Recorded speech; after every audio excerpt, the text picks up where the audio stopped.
17వ శతాబ్దం నాటి సంకీర్తనాచార్యులు శ్రీరామదాసుగా పేరు పొందిన కంచర్లగోపన్న జీవితంతో ఈ ఆలయ నిర్మాణం ముడిపడి ఉంది. 17వ శతాబ్దం రెండవ భాగంలో కంచర్లగోపన్న భద్రాచలం తహసీల్దారుగా ఉన్నప్పుడు ప్రభుత్వానికి తెలియకుండా ఈ ఆలయ నిర్మాణం కోసం ప్రభుత్వ ఖజానాకు సంబంధించిన ధనాన్ని ఉపయోగించారని గోల్కొండలోని ఒక చెరసాలలో ఇతనిని బంధించారు. కంచర్లగోపన్న భక్తికి మెచ్చిన శ్రీరాముడు చెరసాల నుండి విడిపించేందుకు గోల్కొండ సంస్థానాధీశుడైన తానిషాకు దివ్య రూపంలో కనిపించి గోపన్నను విడుదల చేయమని ఆలయ నిర్మాణానికి వెచ్చించిన సొమ్మును చెల్లించాడని చారిత్రక కథనం. బందీఖానా నుండి విడుదలైన గోపన్న శ్రీరాముని కీర్తిస్తూ తెలుగులో అనేక సంకీర్తనలను రచించాడు. అప్పటి నుండి గోపన్నను రామదాసు అని పిలుస్తుండేవారు. భద్రాచలం, విజయనగరం ప్రాంతాలకు రామాయణంతో దగ్గర సంబంధమున్నట్లు రామాయణ గ్రంథాల ద్వారా తెలుస్తుంది. భద్రాచలం నుండి 35 కిలోమీటర్ల దూరంలో ఉన్న పర్ణశాలలో రాముడు, సీత, లక్ష్మణుడు కొంతకాలం నివాసం ఉన్నట్లు తెలియజేయబడింది. గోదావరి నదొడ్డున ఉన్న భద్రగిరి అనే చిన్నకొండ వద్ద శ్రీరాముడు శ్రీలంకలో ఉన్న సీతను రక్షించడానికి బయలుదేరినప్పుడు మార్గమధ్యంలో ఉన్న ఈ నదిని దాటాడు. మేరుపర్వతం మెనకల కుమారుడే భద్రుడు. ఈ భద్రుని కోరిక మేరకు భద్రగిరిపై వెలిసిన శ్రీరాముడు భద్రాద్రిరాముడు అయ్యాడు.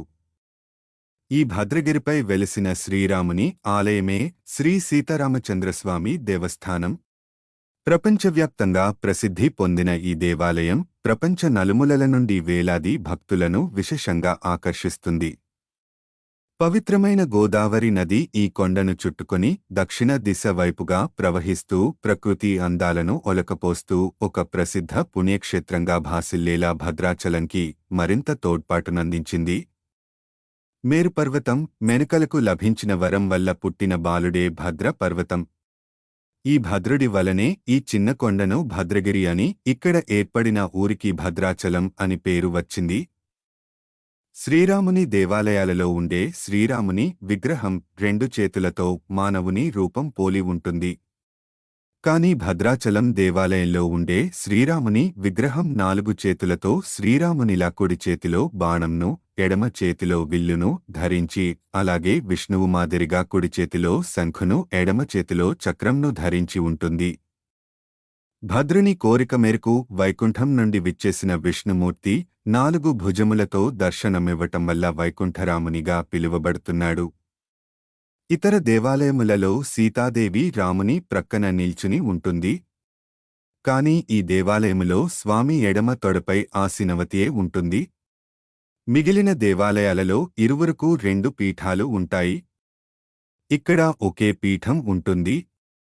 అన్ని దేవాలయాలలో లక్ష్మణుడు రామునికి కుడివైపున ఉంటాడు, కాని ఇక్కడ మాత్రం ఎడమపైపున ఉంటాడు. ఇక్కడ జరిగే ఉత్సవాలలో ముఖ్యమైనది శ్రీరామనవమి రోజున జరిగే కళ్యాణం. ఇది దేశవ్యాప్తంగా అత్యంత ప్రసిద్ధి చెందిన ఉత్సవం. ఈ కళ్యాణానికి అనేక లక్షల భక్తులు హాజరవుతుంటారు. రాష్ట్ర ప్రభుత్వం తరపున ముత్యాల తలంబ్రాలు, పట్టుబట్టలు ఈ దేవాలయమునకు ప్రతి సంవత్సరం పంపడం జరుగుతుంది. వైకుంఠం నుండి విష్ణుమూర్తి నేరుగా వచ్చి భద్రునికి దర్శనమివ్వటం వల్ల వైకుంఠ ఏకాదశి పర్వదినం ఉత్తర ద్వార దర్శనం ఈ క్షేత్రంలో చాలా ప్రసిద్ధి చెందింది. మీకు మా వీడియోలు నచ్చితే మా ఛానల్ని సబ్స్క్రైబ్ చేసుకోండి. ధన్యవాదాలు.